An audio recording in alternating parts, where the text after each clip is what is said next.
The Louisville men's basketball team snapped their 7-game losing streak on Saturday after a win against Clemson. We'll talk about all that and more on this episode of the Locked On Louisville podcast. Stay tuned. You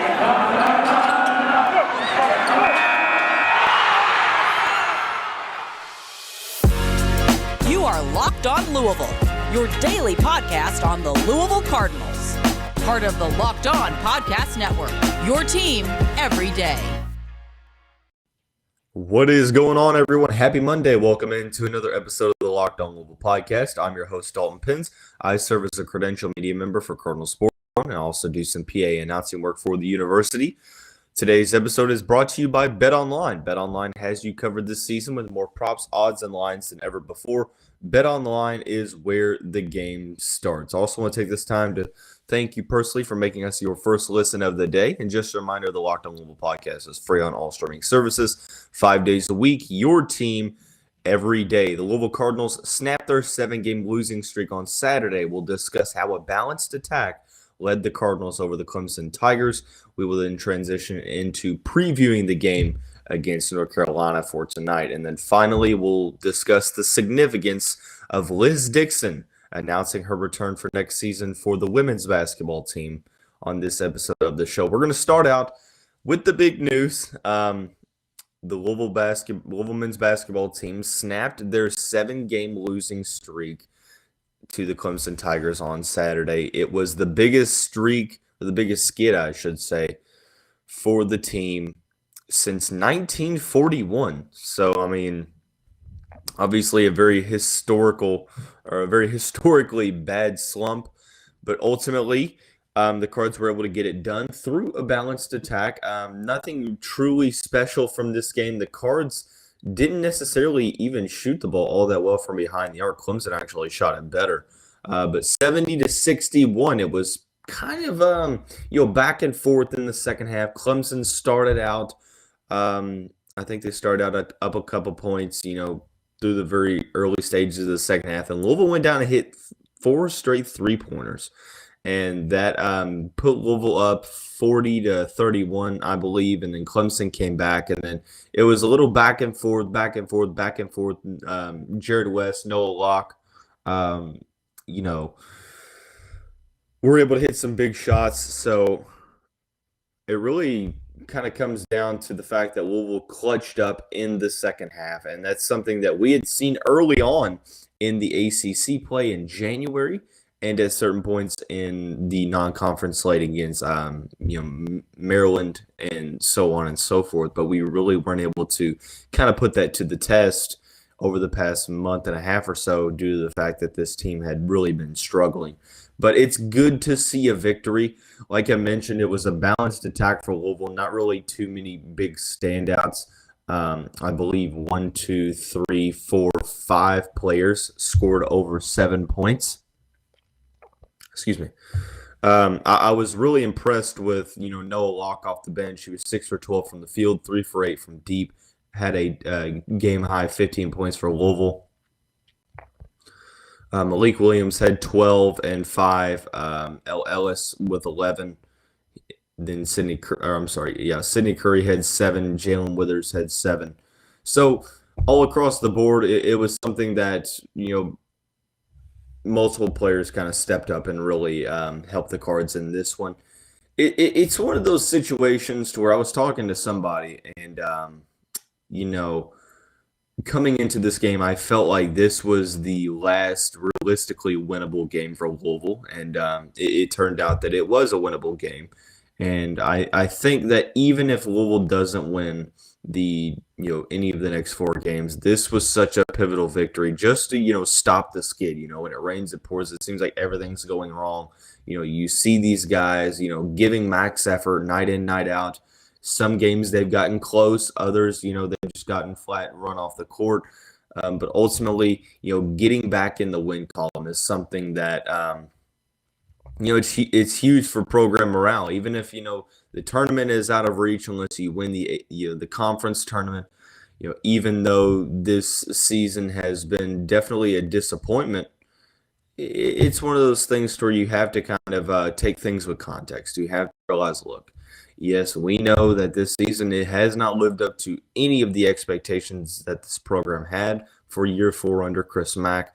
But when you break down the situation that we are in right now, getting a win against Clemson is something that we celebrate. Excuse me. And I get it. Clemson is below 500. I think they're 12 and 15, 12 and 14, one of the two. It's one of those instances where you're just kind of waiting for the season to end. But you still want to see the team do good. You still want to see the team win games, even if they're beating a team that's 0 and 22 right now. At the end of the day, a win is a win. Like I've mentioned all the time in this show, getting a victory is, special in its own right. Looking at what Clemson did, they shot the ball really well from behind the arc, 39%, shot the ball 43% from the field. So it's not like they necessarily had a bad game. Hunter had 10 points. Looking at exactly what they've done, Bohannon had 11, and then Dawes had 18 points. So really kind of a three-headed monster approach. They had another player score 7 points. Statistically speaking, Louisville out-rebounded Clemson by 3.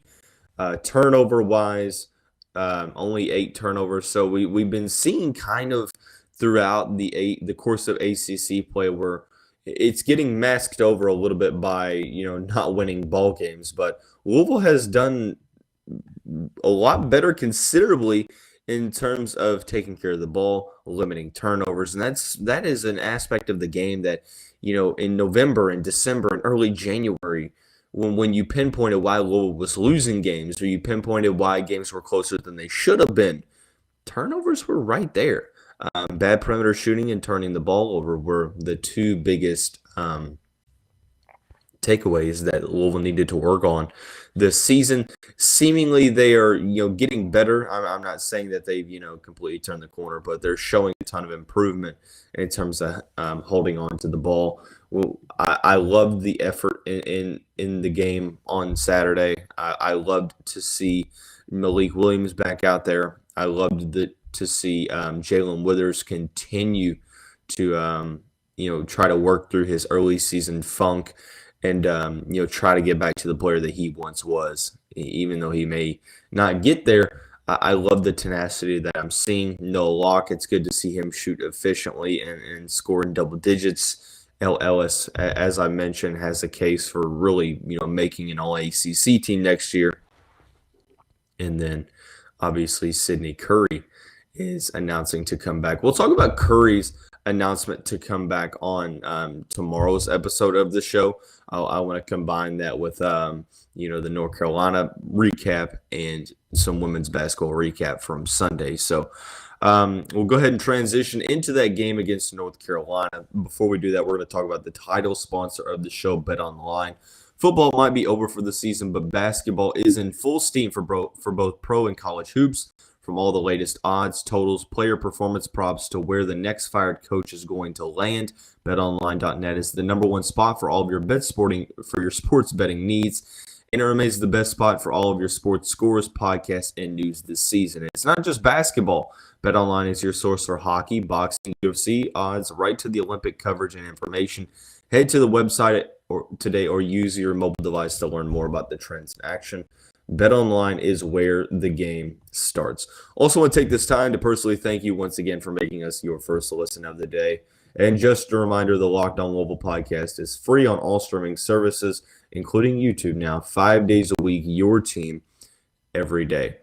The Louisville Cardinals back in action tonight against the North Carolina Tar Heels, the second matchup of the evening with Hubert Davis's team, or second matchup of the season with Hubert Davis's team. If they're playing 2 games in one day, that's incredible. But since defeating the Cardinals early on, the team has lost to Duke, they've lost to Pittsburgh, and have defeated Clemson, Florida State, and Virginia Tech. Now, in that game, one can say that the Cardinals kind of shot the ball better than they usually do. I mean, they were 43% from deep, 15 to 35 from from the 3-point line. Ellis had a huge game in that second half to where he brought the Cardinals back within striking distance.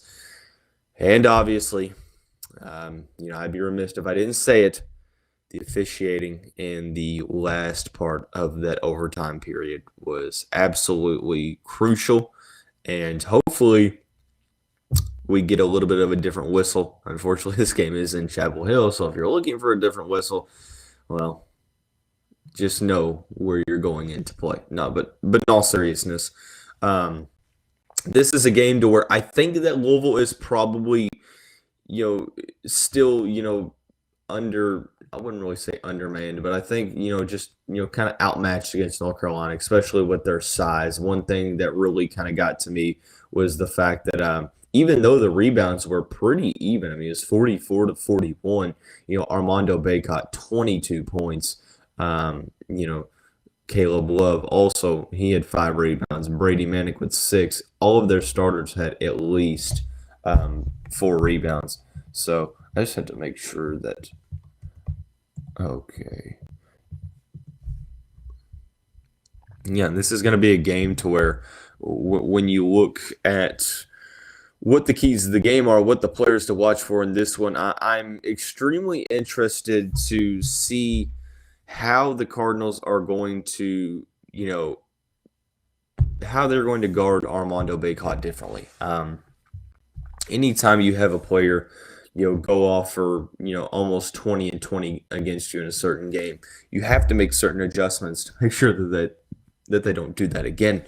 So I think Armando Bacot is the player to watch here for North Carolina. He's a player that has really kind of turned the corner this season. He's averaging basically 16 and 12, which is big. But in the past 2 games, Virginia Tech and Pittsburgh, he's scored less than 13 each game. He did have 15 rebounds against Virginia Tech in a win, but the team did lose to Pittsburgh. That was a tough loss for them. North Carolina is one of those teams that's kind of battling on the bubble, battling for a tournament spot. It's not necessarily guaranteed at this time, so they have to continue to rack up wins. So there's definitely more to lose here for Carolina than there is the Cardinals. But Armando Bacot, the player to watch here for North Carolina. I think if you wanted to go down the line, Brady Manick is another player that really excelled in the second half against Louisville the first time around.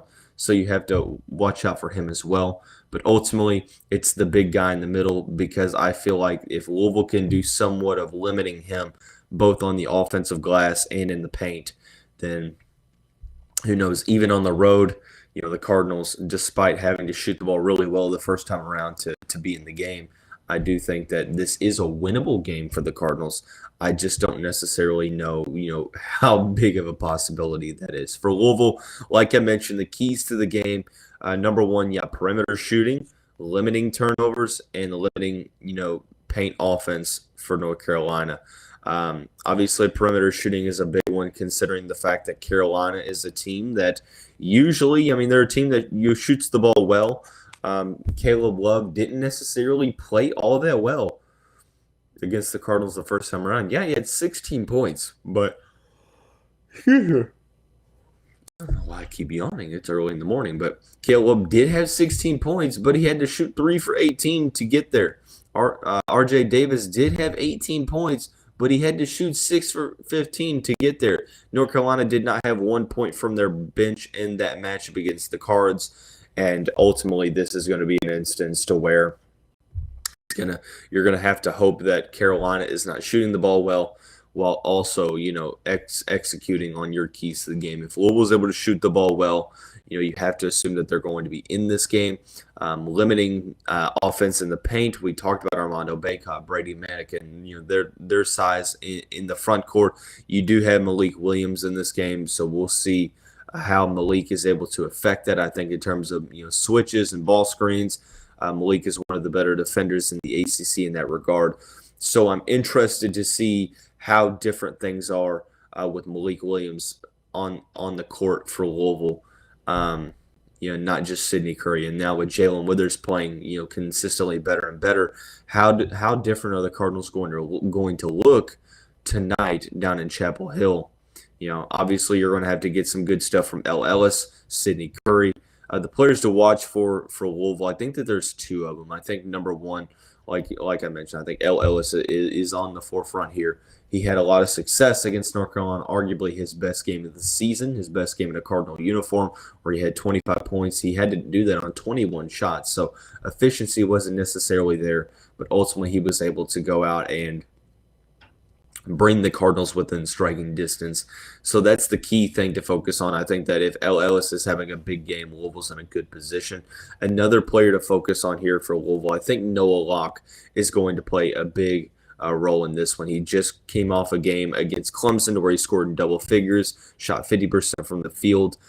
We talked about perimeter shooting being a key for the Cards. Well, one key ingredient to that is Noah Locke. I think that if Noah Locke is able to, shoot the ball decently from behind the arc, Louisville's looking in a good position. Perimeter shooting, a big one. Limiting paint offense. Another one is just limiting the turnovers. In that game against North Carolina a couple weeks ago, Louisville had 12 turnovers. Compare that to 10 by North Carolina, and that's not necessarily jumping off the page like egregious, 12 turnovers. But ultimately, this is kind of just a matter of fact statement. A general default, statement. Just look, you have to take care of the ball against a team. Caleb Love, a very good on-ball defender, along with Leaky Black. Leaky Black should be in consideration for ACC Defender of the Year. But ultimately, it's one of those things to where Louisville's going to have to put together a very, very, very good performance to take down North Carolina on the road. Of the last 4 games, however, I think that this is probably the most winnable game. Maybe outside of Virginia Tech, but Virginia Tech is playing very well. You also have Wake Forest next weekend, and then Virginia on Senior Day. So 4 tough matchups coming up for Louisville. We will discuss what all went down on tomorrow's episode of the show in terms of the game against North Carolina. But for the final segment of the show, I want to switch gears. We were going to talk about Sidney Curry announcing that he's coming back, but I want to save that for the first segment on tomorrow's show. I want to give him, the title, or not the title sponsor. Obviously, Sidney Curry's not a title sponsor of the show. I want to give him the first segment of the show, and then, but we will talk about players coming back. This one for the women's basketball team. Liz, she's back. A huge returner for the team next season. We'll talk about why that is here in just a second after we talk about our friends at Built Bar. Look, it's the time of the year where I usually pretty much give up on all my New Year's resolutions, but this year I'm sticking to my resolution to eat right thanks to Built Bar. It almost feels like it's not even really a resolution because I actually enjoy eating them. If you haven't tried the Puffs, you're simply missing out. It's one of Built Bar's best tasting bars. It's the first ever protein infused marshmallow. They're fluffy, and they're not just a protein bar. They're a treat, and they're covered in 100% real chocolate, as are all of the other Built Bars. They're low calorie, high protein, so you're able to replace your candy bars with these. They're better. With the typical candy bar, you're getting about anywhere from 200 to 300 calories. When you look at Built Bars, they are usually 130 calories, 4 grams of sugar, 4 net carbs, and 17 grams of protein. So not only do you get the delicious aspect of things, but they're also extremely healthy. Not only do you have all those benefits, but there are a ton of different flavors from mint brownie, coconut almond, cookies and cream, etc. If they think that a flavor might be good, they'll make it. It will be delicious and it will be good for you. At Built Bar, they're all about taste. They make it taste delicious first, then figure out how to make it healthy. Go to built.com, use the promo code LOCKED15, and you'll get 15% off your order. Once again, that's use the promo code LOCKED15 for 15% off.com. Final segment of the show. Women's basketball team over the past, 5 days or so, ever since Tuesday or Wednesday, has gotten some key reinforcements for next season. Earlier on in the week, Alana Smith Robinson announced that they're coming back for next season on Saturday. I'm sorry, is it Saturday? Friday. One of these. I think it was Friday. Liz Dixon announces that she is coming back for the Cardinals next season, leaving the only seniors being Emily Ingsler, Chelsea Hall, and Kiana Smith. So this is a huge benefit for the Cards for next season, because I feel like Liz Dixon is really just scratching the surface of the player that she can be. This season, 5.8 points per game, 3.4 rebounds per game. But when you look at what she's done in conference play, the past 2 games she's only scored 2 points, but scored in double figures against Syracuse, scored in double figures against Clemson, against Wake Forest, against Boston College, etc. So she's been a player that has, executed her role really well. Excuse me. I'm telling you, I don't know why I'm yawning so much. And I'm really not even tired. It's just yawning. But ultimately, when you look at what she brings to the table, I think the interior defense, first thing that steps out, because, being able to bring back continuity in the front court. You bring back Liz Dixon and Olivia Cochran. That's a huge benefit for the Cards next year, because you are losing a lot of. You're losing Ingsler, you're losing Hall, you're losing Kiana Smith. So you're going to have to rely upon some of these freshmen that are coming in to take considerable steps forward to be able to impact right away. Some more than others, respectively. But another aspect of things is returning a ton of experience, a ton of veteran leaders that are coming back. Ladies that have played a ton of for Louisville over the past 3, 4, and now maybe even 5 years. So it's one of those things to where I still have to yawn. Excuse me. Now I have to sneeze. Now I'm falling apart today. But you see what I'm saying. Liz Dixon is a player that, although the stat sheet, the box score, won't necessarily lead you to believe you think that's a key returnee for this season. Well, yeah, when you look beyond it, when you watch the games and realize how big of an impact she has on the court, whether or not she's scoring or rebounding or defending, I think that overall, with her frame, with her large size, in the paint, that's something that bodes well for Louisville, because they need a rim protector. Olivia Cochran is a little smaller. I think she's 6'2", as opposed to Dixon being 6'5". That's no knock on Liv. I just think that Dixon is more so of a rim protector, and that's big for Louisville to be able to return that. And ultimately, anytime you can have a key contributor returning, it's going to be big news. But I think this does, wonders for the Cardinals' defense. We talked about why, Alana and Mikasa coming back are great for the on-ball defense in the backcourt. Well, now you bring back Liz Dixon, and although she may not start next season, we may see, a role kind of like she has this year. Being able to have her in the middle, anchoring down the post defense and stuff like that. And then on offense, I think she's doing extremely well in terms of being a pick and roll big.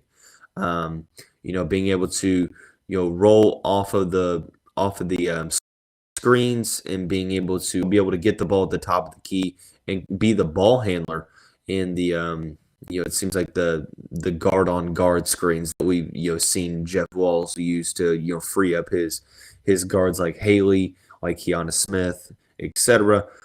So I think another aspect of offense, the delayed handoff, the thing that Liz does extremely well. So overall, it's great to have her back. It's great to have her, Alana, and Mikasa back. And ultimately, I think that at the end of the day, it's setting up to where even though Louisville may not necessarily be done with their roster for next season, it's going to be another team that has very, very high expectations. So we talked about the men's basketball win over Clemson, previewed the game against North Carolina, talked about why Liz Dixon coming back is significant for the women's basketball team. Tomorrow, like I mentioned, we're going to talk about Sidney Cree announcing he's coming back, the women's basketball game against Virginia Tech, and also the men's basketball results against North Carolina. Before we get out of here, a couple quick shout-outs. First to the Cardinal Sports Zone podcast. You can find that at cardinalsportszone.com. The next episode will be dropping tonight, so be sure to check that out. The women's basketball. The women's basketball podcast, Off the Walls podcast with Brian Trent. Be sure to check that out at thestateoflouisville.com. And finally, the Locked On Bets podcast hosted by your boy Q with handicapping expert analysis from Lee Sterling.